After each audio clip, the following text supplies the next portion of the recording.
crazy story is, as humanitarian missionaries, we taught in schools.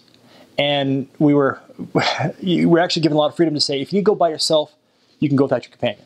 We tried not to do it, but we had that ability to do so. We actually met with Elder Maxwell for a wedding. He kind of gave us a lot of, the main rule is don't miff anyone off.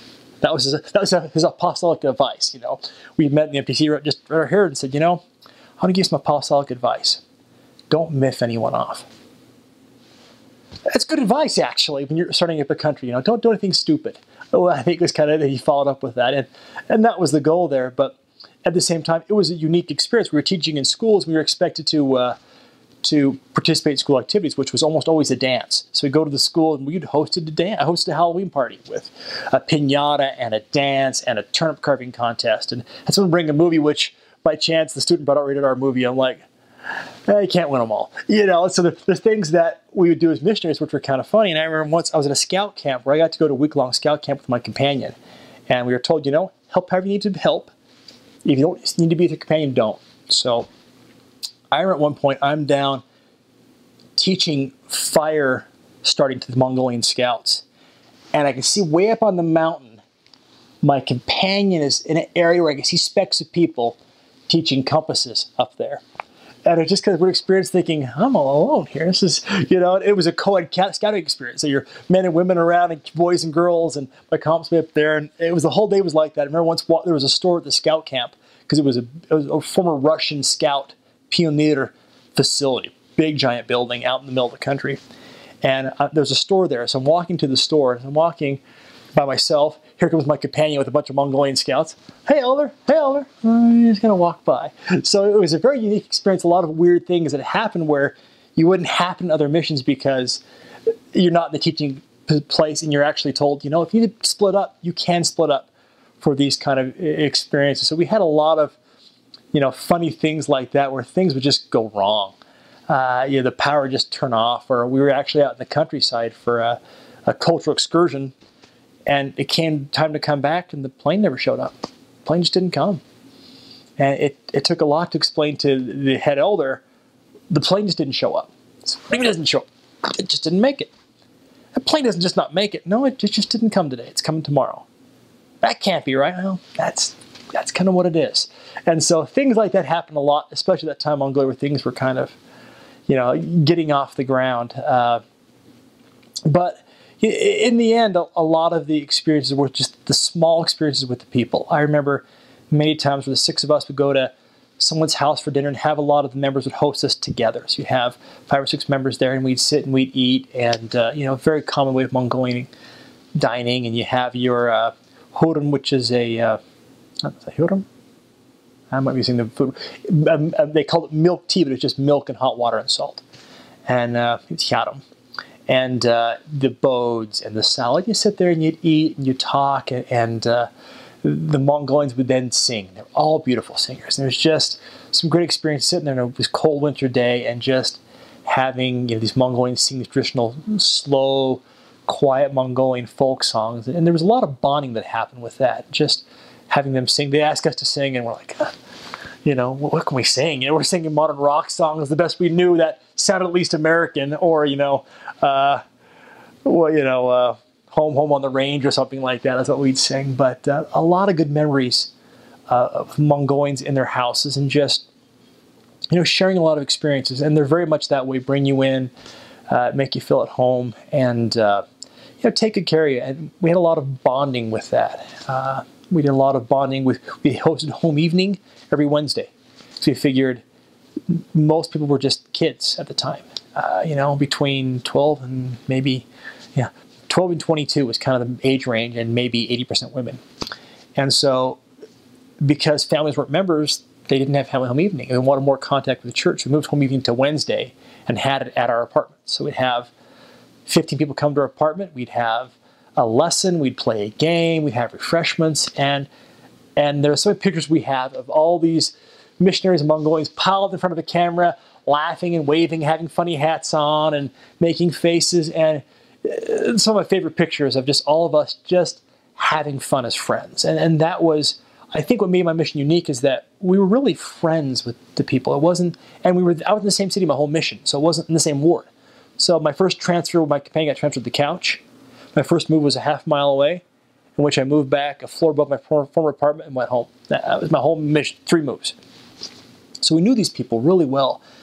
And there was a lot of concern about, you're baptizing a lot of young girls. Yeah, and young girls brought their friends who were young girls, and they were the humble group.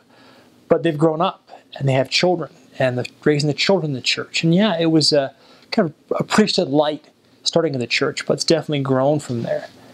And, it was an amazing experience. And I will meet Mongolians all around the world, in the church or out of the church, whatever. And there's a bond with it. Someone's been to Mongolia. And I could pick a Mongolian out of a crowd pretty easily, actually. And I was in London, and there was a waitress was Mongolian. I started talking to her, and she was just so shocked, but then just, because this instant friendship. And even in Forbidden City a couple of years ago, and heard some Mongolians speaking, and I started saying hi, and it was like, they love you. And such an open people that way, and really kind. Their dad was hilarious. He kept speaking to me in Russian. If you're a foreigner, you have to speak Russian. So it was, I'd speak to Mongolian, speak back in Russian, and they're like, no, Dad, he's speaking Mongolian. I'm like, it's okay, I can understand Russian. So we had this little dialogue, and kind people. Even in Hawaii, though, I was in at the Polynesian Cultural Center, and there was a Mongolian gal there, and I was messing around, and I'm like, how do you say your name? Balarma? It's like, it's Potrama. I'm like, Potrama. Yasin Sakhandarimbe.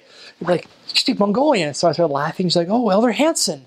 And the first 6 of us we're well enough known that you needed the Anknidugat Hansen, the first Hansen, as opposed to their third Hansen up to now.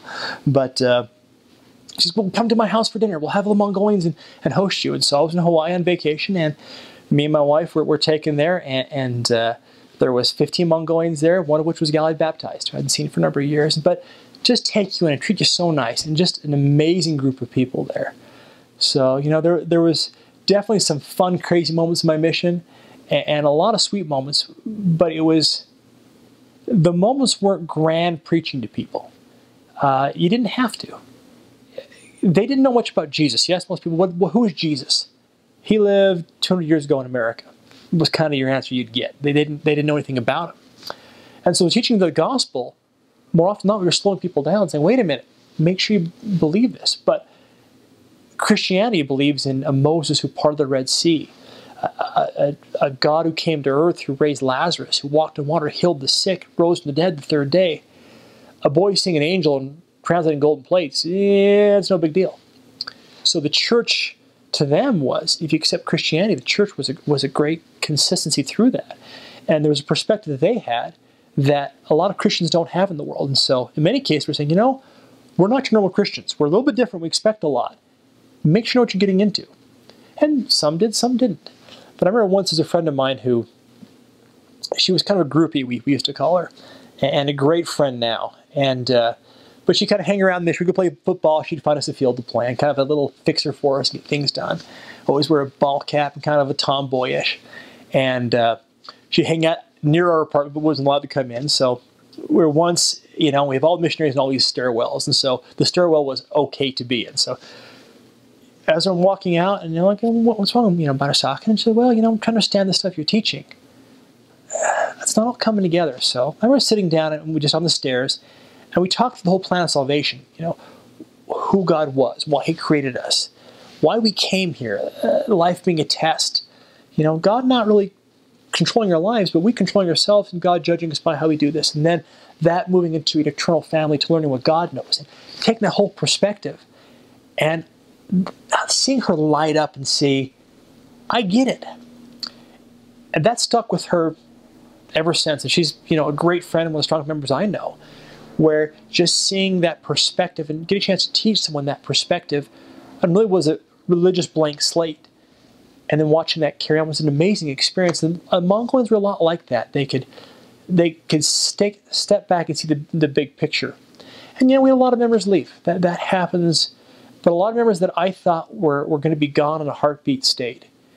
And that's one thing was a lesson to me was, you can't judge, this is a good member, this is not a good member. Because only they know, only God knows. And even who's not a good member, the impact that the members I've known who members for a while who've left the church, they're great people. They've done great things. The mark the church left on them has been been amazing for them and for the people of Mongolia, regardless of whether they come to church every Sunday or not. And I think God's proud of that for those people for doing those things. And they're an oppressive people in that way.